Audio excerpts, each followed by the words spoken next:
ఆయన ఏపీఎస్సీ అధికారిగా ఉన్నాడు కాబట్టి ఆయన బాధ్యత వహించాలి. సార్ బాజీ గారు, ఈ అంశం గురించి కూడా మనం చాలాసార్లు మాట్లాడుకున్నాము. అయితే ఇప్పుడు కాంటెక్స్ట్ వేరు. ఇప్పుడు ఇది మరి హైకోర్టు ఎందుకని అంత సీరియస్ అవ్వాల్సిన పరిస్థితి తెచ్చుకున్నది? ప్రభుత్వంలో ఉన్నటువంటి సీఎస్ అది కూడా 4 రోజులలో రిటైర్ అవుతున్న సందర్భంలో ఏకంగా జైలుకి వెళతారా అనిపించుకోవాల్సిన పరిస్థితికి వచ్చింది. ఏమై ఉండొచ్చు? ఏమైనా ప్రాబ్లం ఉంటుంది అంటే అది అంత ఈజీ టాస్క్ కాదా అప్రాధాన్య పోస్టులకి ట్రాన్స్ఫర్ చేయడం? కాకపోతే హైకోర్టు ఈ వ్యాఖ్యలు కూడా చేసిందట. చాలా జాయింట్ కలెక్టర్సా అలాగే డిఎస్పీ పోస్టులు ఖాళీ ఉన్నాయి, వాటిలోకి మార్చొచ్చు కదా అని చెప్పేసి. మరి ఎందు గురించి తాత్సారం జరిగిందని అనుకోవచ్చు? ఏమన్నా టెక్నికల్ ఇష్యూస్ ఏమన్నా ఉండే అవకాశం ఉందా? సురేష్ గారు, మీకు మన ఛానల్ వీక్షకులకి అట్లాగే ప్యానల్లో ఉన్న మిత్రులందరికీ కూడా శుభ సాయంత్రం, నమస్కారం అండి. ఇప్పుడు రమేష్ గారు ఏది ఒప్పుకోడు.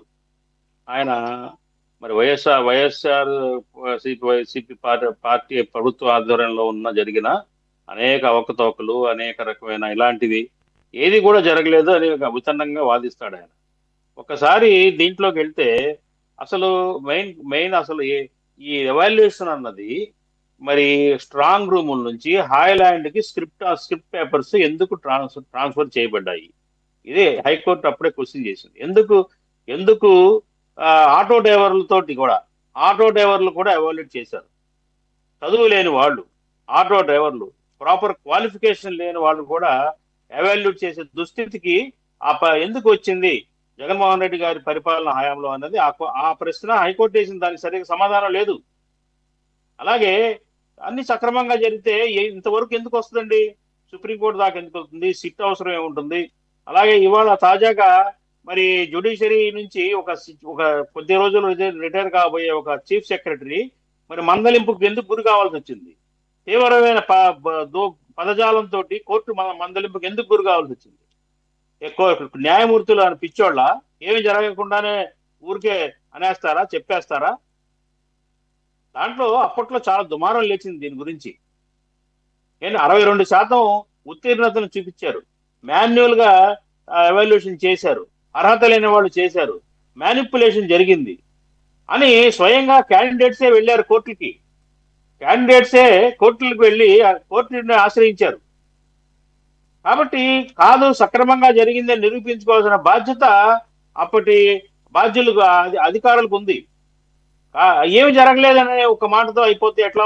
ఏంటంటే అది ఏం జరిగిందో చెప్పమంటున్నారు. ఎందుకు మీరు షిఫ్ట్ చేయడం జరిగింది? ఎందుకు మాన్యువల్ గా వచ్చింది?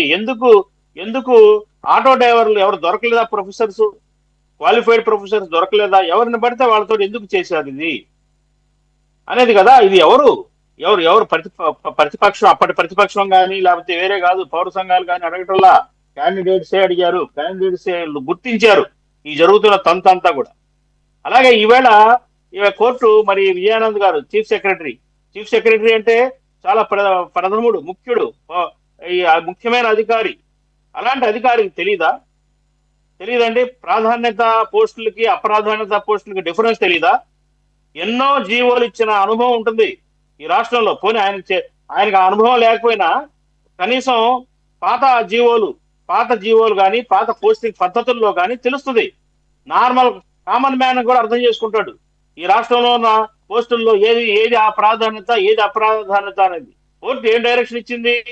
అప్రాధాన్యత పోస్టుల్లోకి వాళ్ళు ఎవరైతే గ్రూప్ 1 ఎగ్జామ్స్ లో ఉద్యోగాలు పొందిన వాళ్ళు ఉన్నారో వాళ్ళని అప్రాధాన్యత వాటిల్లోకి మార్చండి, ట్రాన్స్ఫర్ చేయండి అన్నారు. చేయలేదు ఇవాళకి కూడా. ఇవాళ నిన్న హడావుడిగా చేశారు 50 మందిని. నిన్న హడావుడిగా 50 మందిని ట్రాన్స్ఫర్ చేశారండి. ఇదే చేసేదేదో మొదట్లో ఎందుకు చేయలేకపోయారు? ఏముంది దీంట్లో మతలబు? ఎవరు ఒత్తిడి ఉంది? నిర్లక్ష్యమా, ఒత్తిడా? ఇది తేలాలి. ఆయన కొద్ది రోజులు రిటైర్ అయిపోతున్నాడు. కోర్టు మందలింపులు ఆయన జీవితాంతం కూడా ఆయన మనసులో కలచివేసే ఖచ్చితంగా అంశంగా ఉంటుంది. రిటైర్ అవ్వబోయే ముందు మరి కోర్టుతో ఇలాంటి చివాట్లు తినటం అనేది ఎక్కడ జరగదు సామాన్యంగా. ఆయన విషయంలో జరిగింది. కారణం ఏంటి? వైసీపీ ప్రభుత్వంలో చేసిన అవకతవకలే కారణం. ఈయన ఏదో నిర్లక్ష్యం వహించాడు.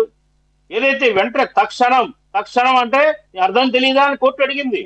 తక్షణం అంటే వెంటనే చేయమన్నారు, వెంటనే చేయలేకపోయాడు. కారణం ఏంటి? అతని దగ్గర అధికార యంత్రాంగం ఉంటుంది. చీఫ్ సెక్రటరీ దగ్గర కింది స్థాయి అనేక డిపార్ట్మెంట్ స్టాఫ్ ఉంటారు, ఎంప్లాయ్మెంట్ ఆఫీసర్స్ ఉంటారు, ఐఏఎస్లు ఉంటారు. దీని మీద దృష్టి ఎందుకు పెట్టలేదు? పెట్టుంటే ఇవాళ ఇలాంటి చివాట్లు పడవు.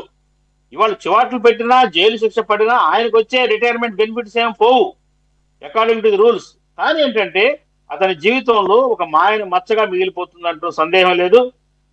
ఇప్పటికైనా కానీ ఏంటంటే ఈ ఏదైతే క్యాండిడేట్స్ ఆశిస్తా ఉన్నారు, ట్రాన్స్పరెన్సీ ఉండాలి. మరి అర్హులైన వాళ్ళకి ఉద్యోగాలు రాలేదు, అనర్హులైన వాళ్ళకి మార్కులు ఎక్కువ పడి ఉద్యోగాలు పొందారు. ఇది అన్యాయం కదా. ఈ అన్యాయాన్ని ప్రశ్నించారు వాళ్ళు. కాబట్టి ఇది ఇవాళ కాకపోయినా రేపైనా ఈ కోర్టుల పరిధిలో దీని మీద ఒక కన్క్లూజన్ రావాల్సి ఉంటుంది ఖచ్చితంగా. సీసీ కెమెరాలు లేవు ఎవాల్యుయేషన్ అప్పుడు, ఎందుకు తీసేశారు సీసీ కెమెరాలు? బాధ్యత లేదా విద్యాశాఖకి? వాళ్ళ ఏబిపిఎస్ ఆధ్వర్యంలో జరిగింది. ఏబిపిఎస్ యొక్క బాధ్యత రాహిత్యంతో జరిగింది. సీసీ కెమెరాలు లేవు, నిపుణులైన వాళ్ళ చేత ఎవాల్యుయేషన్ అవ్వలేదు. అంతా కూడా ఎవరు కావాలంటే వాళ్ళు మార్కులు వేసేసుకున్నారు, ఉద్యోగాలు పొందారు. మంచి చదువుకు చక్కగా క్వాలిఫైడ్ గా ఉన్న ఒక నైపుణ్యం కలిగిన వాళ్ళకు ఉద్యోగాలు దక్కలేదు. ఇది అన్యాయం కదా. ఈ అన్యాయాన్ని ప్రశ్నించారు.